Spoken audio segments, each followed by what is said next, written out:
The distress beacon had been transmitting for 72 hours, its signal growing weaker with each passing moment. Emma gripped the armrest of her co-pilot's seat, watching the oxygen levels tick downward on the Meridian's dying console. Beside her, Jason worked frantically at the engineering terminal, rerouting what little power remained to life support. "Another hour, maybe two," he said, his voice steady despite the tremor in his hands. "That's all we've got." Emma nodded, her dark eyes fixed on the view screen where distant stars mocked them with their cold indifference. The Meridian, a civilian transport carrying medical supplies to the outer colonies, had been ambushed by Krell raiders 3 days ago. The attack had been swift and brutal, leaving their ship crippled and adrift in the void between systems. The crew of 47 was now down to just the two of them. "The Galactic Council should have received our beacon by now," Emma said, though the hope in her voice sounded hollow even to her own ears. Jason let out a bitter laugh. "The Council? They won't risk ships for two humans on the edge of their territory. We're expendable, remember? Frontier trash." He wasn't wrong. Humanity had joined the Galactic Council only 15 years ago, and despite their contributions, they remained second-class citizens in the eyes of the older species. The Etherians looked down their crystalline noses at them. The Volrathi considered them primitives. Even the insectoid Chitarii treated humans with barely concealed contempt. Emma closed her eyes, fighting back the despair. She thought of her daughter waiting back on New Terra, of the promise she'd made to return. Jason had a brother on Mars, parents on Earth. They had lives, people who loved them, dreams left unfulfilled. "I'm sorry," Jason whispered. "I should have detected them sooner." "The sensor array, stop." Emma cut him off, reaching over to squeeze his shoulder. "This isn't on you. The Krell are hunters. They knew exactly how to mask their approach." The ship groaned around them, a death rattle of metal and composite. Warning lights flickered across the control panels like dying fireflies. Then, something changed. The sensor board, barely functional, emitted a sudden chirp. Jason's head snapped up, his fingers dancing across the console with renewed urgency. "Contact," he breathed. "Something just dropped out of FTL. Big. Really big." Emma's heart hammered in her chest. Krell returning to salvage. "No." Jason's face had gone pale, his eyes wide with disbelief. "The signature, it's human. But it can't be.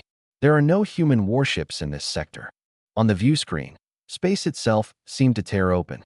A massive shape emerged from the void, its hull blacker than the darkness around it. It was enormous, easily 3 kilometers long, bristling with weapons batteries and armor plating that absorbed light rather than reflecting it. Along its flanks, in letters that glowed like molten gold, was a name: NSC Retribution. "Dear God," Emma whispered. The communications array crackled to life, and a voice, deep, commanding, unmistakably human, filled the Meridian's bridge. "Civilian Vessel Meridian. This is Captain Sarah Chun of the United Nations Space Command Warship Retribution. We received your distress call. Hold position. You are no longer alone." Tears streamed down Emma's face. Jason was laughing and crying simultaneously, unable to process what was happening. "But how?" Emma managed to ask over the comm. "The Council said Earth had no military presence this far out." There was a pause.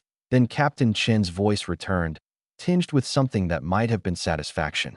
"The Council doesn't dictate where humanity goes anymore, Meridian.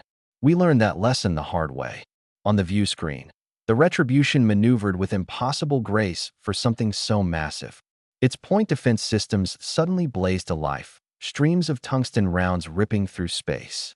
Emma hadn't even seen them on sensors, but now she could make out 4 Krell assault craft that had been lurking in the debris field, waiting to finish off the Meridian. The Krell ships didn't stand a chance. The Retribution's weapons turned them into expanding clouds of superheated gas in seconds.